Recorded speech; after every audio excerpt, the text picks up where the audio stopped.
Hello and welcome to the WB Mason Coaches Report on GoHofstra.com. I'm Jim Sheehan, joined by the head men's lacrosse coach of the Hofstra Pride, Seth Tierney. And coach, a big weekend coming off a huge upset of North Carolina, ranked number 8. I shouldn't say upset because it's 3 years in a row now. The Pride have, as somebody wrote, kryptonite on the Tar Heels. How happy were you on Saturday? Yeah, I mean, I'm thrilled for our guys. Again, A, thanks for having me, and B, a huge win for our program. Anytime you get an ACC team, and become successful against them, it's a great tool. It's a great motivational win. It's a great win for our university, and so with that, and our conference, the CAA gets another good win, and Towson beating Ohio State was a Big Ten win, and so it just proves the CAA is a great conference for lacrosse, and again, I'm thrilled for our guys. Before you came out on Saturday for the game, what did you tell the team? Yeah, I mean, I literally thought it was going to be about 3 things. I thought it was going to be about energy. I thought it was going to be about ground balls, and I thought it was going to be about special teams. They were about 70% on the man up, so we had to peel back any unnecessary penalties because we just didn't want them to get going, and we were successful at those scenarios. And Kyle Gallagher, he jumps on the first one and then really settles in and wins 7 of the next 9 in the first half, which allowed the time of possession monitor or gauge to tip our way, and defensively, Jack made a couple of great saves. Huge saves. Yeah, and we were pretty tight down that end of the field, and offensively, Alex Mosher got us on the board, and we had a bunch of different scorers, which was good. We had some great rips, and it seemed like scoring was coming from everywhere. 5 players with 3 points or more. Right. Ryan with 2 and 2, and Dylan McIntosh, freshman, coming into his own now with 3 goals, his first hat trick. Yep. 2 and 1 from Yanis, and Yeah. a 1 and 2 from Dylan Alderman.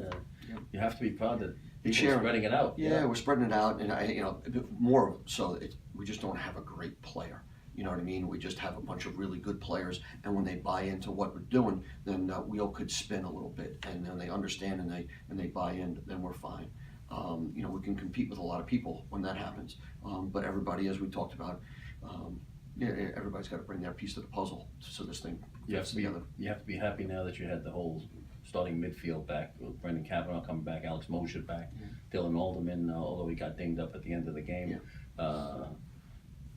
Brendan Kavanaugh with 2 goals. Good to have Cav back. Yeah, I listened, and with Cav and Alex Mosher back, and Mo was back the game before as well. But you just, as seniors, one of my concerns was they wanted to get all of the time that they missed back in the first possession back, and they let the game come to them. And I was awfully proud of both of them. Mo, stuck two goals for us. Cavi had 2 goals for us, but it was the non-existence of their turnovers, and that's what their composure was what I was happy about. Were you surprised that we jumped out? I mean, obviously, I think a lot of people were surprised when we jumped out 7-0 at halftime, 8-0 in the third. Yeah, no, that's obviously, there was. I think that it had to do with a lot of different things, and we did not have a game plan for. Yeah. All right, guys, we're up 7-0 at half. That never came out of our mouths, and nor would it versus anybody, but certainly not against the University of North Carolina. Yeah, they're a very good team with Chris Cloutier, a couple of goals from Chris. And no, those guys they got firepower. They could do all those things,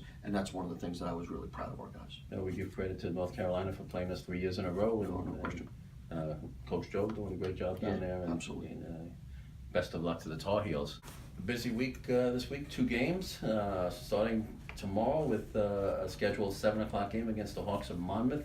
But you have another opponent tomorrow night, and that's Mother Nature. She's tough. She's tough. She wins all the time. So with that being said, right now I think we're just in a holding pattern. We have been in contact with Monmouth. I spoke to their head coach Brian Fisher this morning, and we're just waiting to get the latest and the greatest as this. We're kind of like on a line of, is it going to be really bad? Is it going to be bad, or could it be rain?